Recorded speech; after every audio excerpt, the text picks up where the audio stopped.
Hello मेरे प्यारे बच्चों, कैसे हैं आप सब। उम्मीद करता हूँ आप सब बहुत अच्छे होंगे।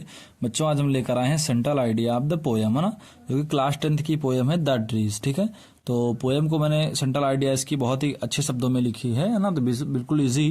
तो इसको शुरू से लेकर आप अंत तक पढ़िएगा, बहुत ही ईजी वर्ड्स में मैंने लिखी है। साथ ही साथ सेंट्रल आइडिया का पसंद आए तो वीडियो को लाइक और चैनल को सब्सक्राइब जरूर कर लीजिएगा। बेटा देखिए लिखा हुआ है द पोयम, जो कविता है द ट्रीज इज कंपोज्ड, उसकी रचना करी गई है बाय एड्रिन रिच, यानी एड्रिन रिच के द्वारा, यानी एड्रिन रिच के द्वारा उसकी क्या की गई है, रचना करी गई है। इन दिस पोयम, इस कविता में, ठीक है बेटा, द पोएटेस यानी जो कवित्री है, सो यानी कि दिखाना चाहती है, कवित्री दिखाना चाहती है बेटा द कन्फ्लिक्ट यानी जो संघर्ष है बेटा बिटवीन मैन एंड नेचर, यानी कि जो आदमी है और प्रकृति है उनके बीच का संघर्ष जो है यहाँ पर कवित्री क्या करना चाहती है बेटा, दिखाना चाहती है विद द ग्रोथ।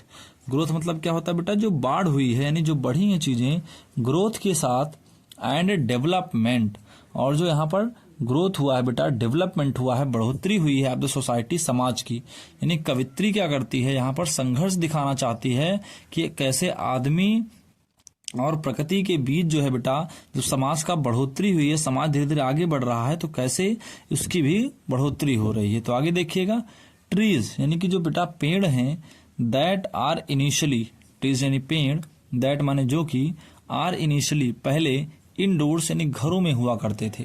ऐसे पेड़ बेटा जो पहले घरों में हुआ करते थे, बट सीकिंग लेकिन लग रहे हैं, टू स्केप, इसके मतलब बचना, लेकिन अब वो बचते हुए दिख रहे हैं, टू फ्रीडम आजादी से, इन द फॉरेस्ट जंगलों में, लेकिन अब वो आजादी के लिए जंगलों में बचते हुए दिखाई दे रहे हैं। अब वो आजादी के लिए जंगलों में बचते हुए क्या कर रहे हैं बेटा, दिखाई दे रहे हैं। द ट्रीज यानी कि जो पेड़ हैं, रिप्रेजेंट यानी प्रस्तुत करते हैं, नेचुरल बाइट, नेचुरल माने प्राकृतिक, बाइट माने क्या होता है बेटा, एक तरह कह सकते हैं दृश्य, ना, निवाला।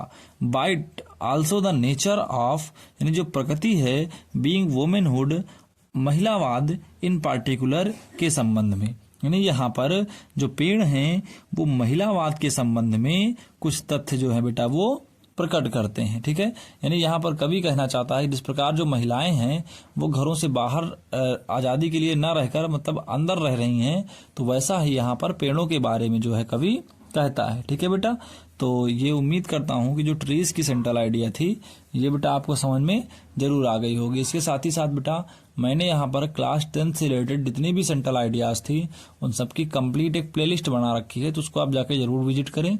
वहां पर आपको हर क्लास की मतलब हर पोएम की आपको सेंट्रल आइडिया देखने को जरूर मिल जाएंगे। ठीक है, तो उम्मीद करता हूँ कि द ट्रीज की सेंट्रल आइडिया आपको समझ में आ गई हो बेटा। सेंट्रल आइडिया का समझ में आई हो तो वीडियो को लाइक करना, चैनल को जरूर सब्सक्राइब करना। आज के इस वीडियो में इतना ही, मिलते हैं अगले वीडियो में, तब तक के लिए जय हिंद और वंदे मातरम बच्चों।